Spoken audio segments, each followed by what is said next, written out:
Welcome to Organizational Sherlocks, the podcast where business meets psychology and your organizational puzzles meet their match.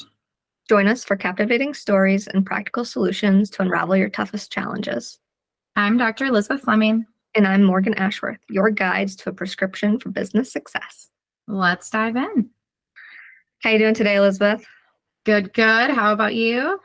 Good. I feel like we had such a great conversation with Jasmine last week, and really excited to get into the nitty-gritty of this week as well. I feel like we're really going to hone in on formalized programming, what they actually are, what the differences are between them. I think it's going to give a good background for our individuals and our listeners here to go out and research more on their own to determine what the best course of action for them might be, whether that be teaching in a formalized program or learning in a formalized program. Absolutely. No, I think there's a lot to it, and the way we define it and the way we understand it, both for ourselves, but also for the people that we may come in contact with, say during the hiring process, like being able to describe what it is and what value it brought is just so important. So yeah. Well, speaking of formalized programming, I know you went through it and you are working it as well. So Elizabeth, tell us a little bit about what formalized programming means to you or is to you. Yeah, I think for me, formalized programming it's a fun one because like you said, I've experienced it, right? Many times over. I could get into that for hours and hours, but I won't. Experienced it. I've built formalized programs, and I have also walked into existing programs and kind of been part of the continuous improvement team, if you will. And so kind of being able to see it from a lot of different sides is really cool. But, when I think about formalized programming as a whole, in the first, probably one of my favorite words, this might become one of those buzzwords that you make fun of me for later on, but one of my favorite words, like it comes down to structure. It comes into something that is pre-planned, right? You kind of, you have guardrails, if you will, around a program of sorts, and expectations, right? It's a way more formal than say, mentorship, which may be a little bit more informal. And so that's kind of how I think about it. It's really about the structure and how it's built and the mission of the program and kind of what it all aims to do. Yeah. Does that differ from yours? No, definitely. It sounds familiar. It has a process that has that you have to go through for a purpose. There's a certain purpose behind that, and a lot of those purposes is getting a degree after the fact for individuals, or maybe a certification for the smaller programs that are out there. But formalized programming, we have it in our back door. It's high school, it's college, it's the education system that you're a part of. There's a huge system behind it, and someone had to build that system, or multiple someone's had to build that system. Right. And it was planned out. There was a curriculum involved, right? And so, yeah, my experience is very similar, though I'm not teaching in formalized programming. I have been in formalized programming. Yeah. No, I think that's a really good point. And I think, again, I know you and I talked about this beforehand, but I mean, there's definitely pros and cons to all of these different things. And so I would never tell someone that, this is the way you have to go, right? Because we also recognize that journeys take us in a lot of different ways, and what works for one person may not be the same path that someone else chooses. And so, my hope in kind of this episode today is that maybe we can get into a couple of different types of formalized programs, and then be able to kind of talk about what does that look like? What does it typically look like? Because again, not all programs they change. Yeah. Some programs are newer. I know, I remember when I was looking at programs, people said, avoid programs that are younger than 4 years. And that's because usually they're trying to get out their little chinks in their system that they have. They're trying to fix those. And so to have a formalized program that is going to be, it's more successful, it's longer term, it's longer running, it's going to become more sought out in that way. And your work through that program will be, either more verified, valid, depending on, if it's certified or not from whatever that be, APA, the education system, but also credible to future employers one day. Yeah. I'll comment on that because I think it's super funny. So this is a perfect illustration of different paths. Okay. Because I agree with everything you're saying. And made the choice to go into a doctorate program that was less than 4 years old. Yeah. But the cool thing there for me was, and this I think was probably one of my first like experiences that really showed me that organizational development is a passion of mine. Because one of the goals of the program that I started in was that they wanted to become accredited by the American Psychological Association, APA. Well, with that comes a whole heck of a lot of work. You have to write multiple, like a document that's, multiple thousands of pages long. You have to have data to support what you're doing. Like there's so much that goes into it, right? And I was fortunate enough when I was in the second year of my program to work with my program director to build out that structure. So the program I teach in now is where I graduated from, right? And so it's cool to see that what I helped build, 12-ish years ago is now there, and APA has given us years and years of accreditation because of something that I helped build in the beginning. And so there's something really rewarding in that, Yeah, there's definitely like people will caution you against that, but it's also, know what you're getting into, right? This is exactly why we're talking today, is know what you're getting into. So if you are okay with being in a program that's not accredited or that is newer, and you're open to giving that feedback, and you're open to understanding and researching how other programs function and then applying that to what you're doing or recommending it to the program you're in, then maybe that is the course you want to go through. I'm actually in a lean certification right now, and it's like a mock class because they're doing it remotely for the first time. And so they're determining, what are the bumps in the road that we have to get over. And there's a lot. There's definitely a lot because they didn't change it at all for a remote program. Which I'm like, oh, usually you change it a little bit before you start giving it. Yeah, I think that's interesting. I will just say, because I made that decision, I just want to throw this out here, that I knew who kind of, if you want to call them like the founding people of the program, like the people who brought this program had come from an accredited program, or were really well known in kind of my area and across the nation for their work. And so that was a huge part of the research that I did, was looking at, okay, yes, I know I'm going into a brand new program, right? But where did, the faculty come from before? And turns out they had a really successful program. That school was shutting down. And so they decided to leave as a group. So they took like a program from one school and then moved it to a new school and made it exponentially better. And so, and now I think I don't know, we've got to be at least 15 years in, which is great. Yeah. So. Yeah. That's awesome to hear. That's awesome to kind of see, how even people can move together to continue a program. That's what consultants usually do, is, applying your learnings in one place and then going and applying them in another place. It's that idea. Not to get too off track, but, there's so much formalized programming. There are, high school programs that are public. There are high school programs that are private. They have a different level of requirements to them, right? There are dual enrollment programs for high school and college where you can do both. There's associates, there's bachelors, there's masters, and there's PhDs, PsyDs as well, EdDs, ED, education doctorates. There's so many different types of little formalized programming just within schools alone, right? Yes.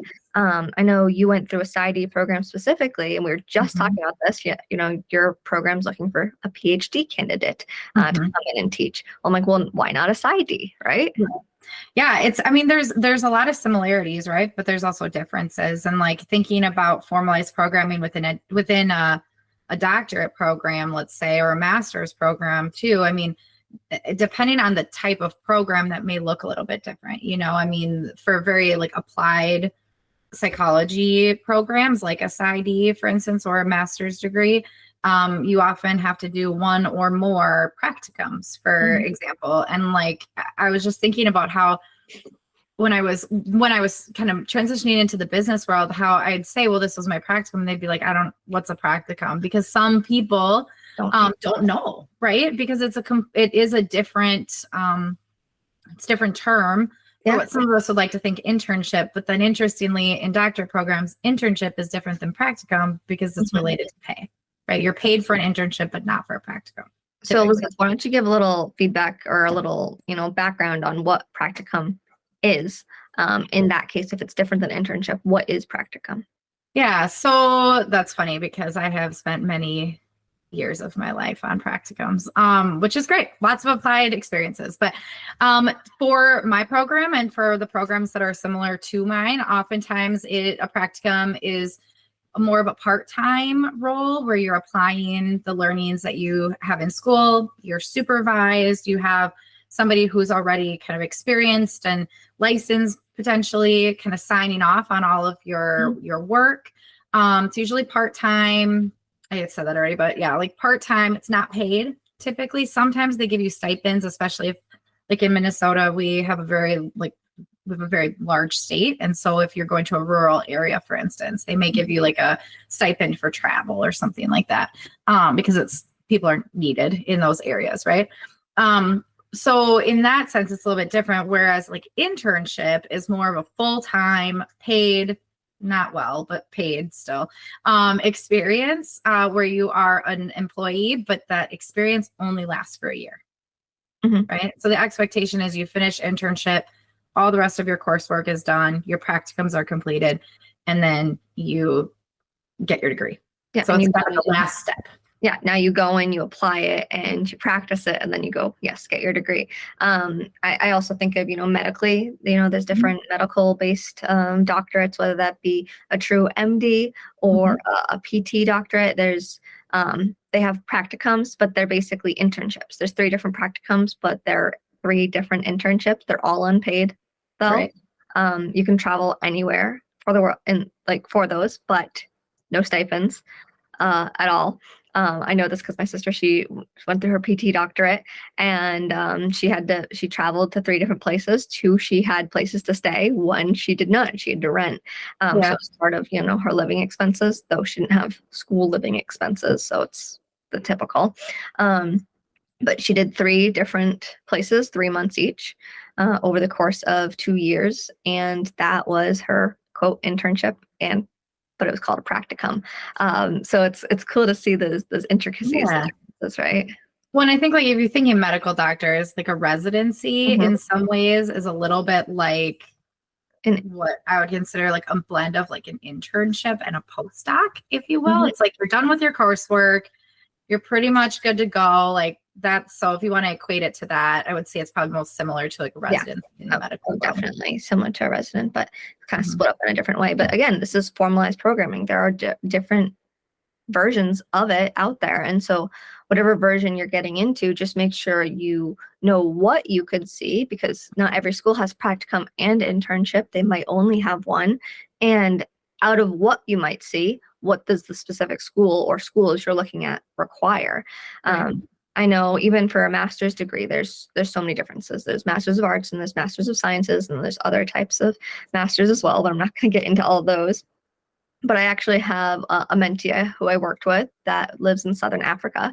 And in order to get his master's degree, he had to have a year-long internship. So he does 2 years of coursework and then a year internship. And that internship is paid. It's in the working world, but he has to do that internship. And then he has to write basically a paper on it. So kind of some sort of capstone on it. And in that way, he can now apply for graduation, submit that capstone or thesis, 2 different names again. And I've got another name for that too. How about an integration paper? Oh my gosh, it's just so confusing these days. Capstone, thesis, integration paper.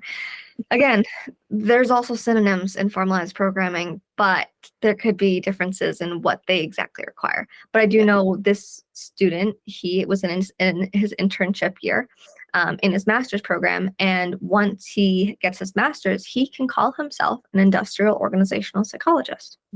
He automatically gets licensure. That is how it works there too. So he doesn't even have to take a test. But in the US, you have to get your PhD or your PsyD, and you have to take the test to get licensure, right? Yeah. Very different. And each state in the United States has different requirements too. Like in Minnesota, it's a little bit, I'll be honest, it's a little gray. Yeah. You can't call yourself a psychologist unless you're licensed, but there's questions about whether an industrial organizational psychologist can say it because we're not doing clinical work. So yeah. Yeah, I have seen that you have to at least get your PhD in PsyD, but you don't have to take the test to call yourself a psychologist for IO. But again, it's different. everything's a little different. There's always something, right? There's always some gray area. Yeah. And it creates a wider gray area over time. It creates that wider gap. Yeah. But yeah. Well, Can and you I think think too, oh, I was just gonna say, like, I think too, we've been talking a lot about like education, right? And the experiences that come through education. But I think there's other aspects that I just want to bring up because I think it's so important is this idea of apprenticeship and how, often I think when at least before I experienced formalized apprenticeship in like a business setting, the initial, my immediate thought was, like carpentry or electrician, kind of the trades and doing an apprenticeship in the trades, which is what I always think of. Yeah, so important, right? And I think, like I was talking to my cousin's kiddo this weekend, and he said he's, going to do an apprenticeship to be an electrician. And I was like, that sounds awesome, right?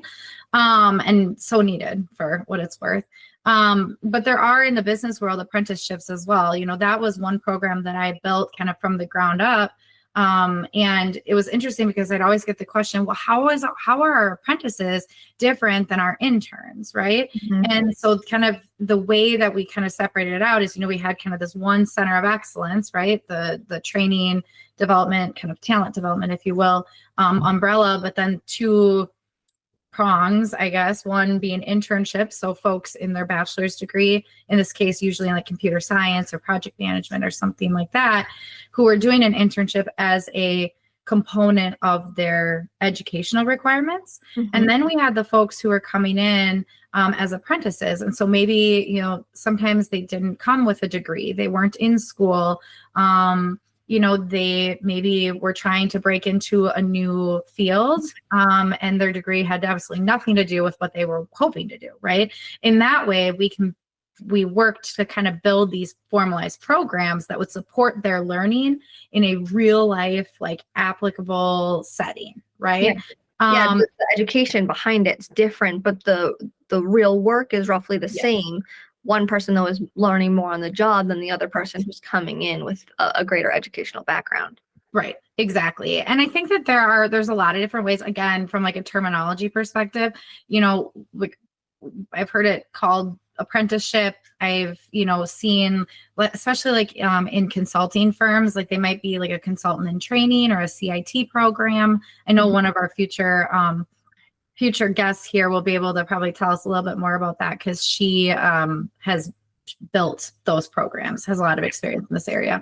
And so there's a lot of different ways and terminology that you can, when you're searching, if that's an area or direction you'd like to go, kind of looking up, what is a consultant in training or an apprenticeship or honestly, look up a name of like a type of specialist in business, and then put apprentice next to them on Indeed or on whatever site you use for job searches, and you'll see a ton of apprentice like type positions come up, and it's because there's this new educational part of it, but the company takes it on in a sense.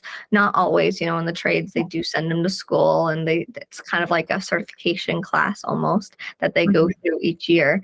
But definitely like look that up, because I know that people that look for assistant positions sometimes find apprentice positions instead. Yeah, and there's different programs too, and like supported by like the federal government here in the U.S., like funded by them, where they get the training elsewhere, right? Like the basic training. And then they go on the job and learn the more intricate pieces of that. Again, one of our guests coming up will be able to talk to us about one of those programs. But there's so many out there. I think really it's just like being curious and Googling things and seeing what you can find, and then connecting with people to learn about the experience, Actually, it's funny that you say that. I was actually just talking to someone today at lunch, and I was saying how I have an individual who's having a harder time getting into that next step of their educational track. And I was saying, I'm like, they did all their due diligence to graduate, but they might have not necessarily done their due diligence to determine what classes do I actually have to take to get to the next step. You have to do a lot of research as you're going through whether that be, your high school, your bachelor's, to get to that next step in your education. I remember when I was in my bachelor's program, and I was determining, I was the track I wanted to go, I really looked into what types of courses should I be taking to put me down this track. So I wasn't so pigeonholed to one type of psychology by accident, or maybe too far down one hole. And, I realized that, studying business wasn't probably the best idea for me, because it didn't make sense if I was getting all the management knowledge through psychology courses. And so, determining what you need to get to the next step, very important. Oh, absolutely. No, I completely agree. And again, that's where that curiosity that we always talk about comes to play. Yeah, I feel like it'll be almost helpful for our listeners to kind of get some insights onto what it looks like to build programs as time goes on. I know we kind of got into some of the nitty gritty of the logistics, the terminology here. Please go look up this terminology yourself. Go see how it applies to your work life, your educational life, and or maybe even what you're trying to build. So if you're trying to build a consultant program, or you're trying to build a certification program, determine how you should be doing that based off of these types of terminology we're sharing. I think it'll be really helpful, especially for those building, but for those that want a background on what it looks like to build a program, so they know what to expect. If they're going into something that's been less than 4 years, right? Yeah. I think it'll be cool to show them that. Yeah. Well, and too, I'll kind of call out our listeners here too. We've talked about a lot of different synonyms for the same thing, for practicums, for internships and apprenticeships and all of that. But if there are other terms that you've heard out there, please send them our way. We'll compile a list and be able to kind of share it out with our listeners. I think that would be a pretty cool thing. So, we'll include obviously a link to our email if there's something that you can think of, but feel free to send us a message on LinkedIn too, and we'll get that put into the list. Yeah, we'll definitely post something out there. I know sometimes we've said we're going to post something and you guys don't see it, you miss it. Please, if you don't see it, also reach out to us, because usually it is out there. It might just be something that got buried because of other posts we had.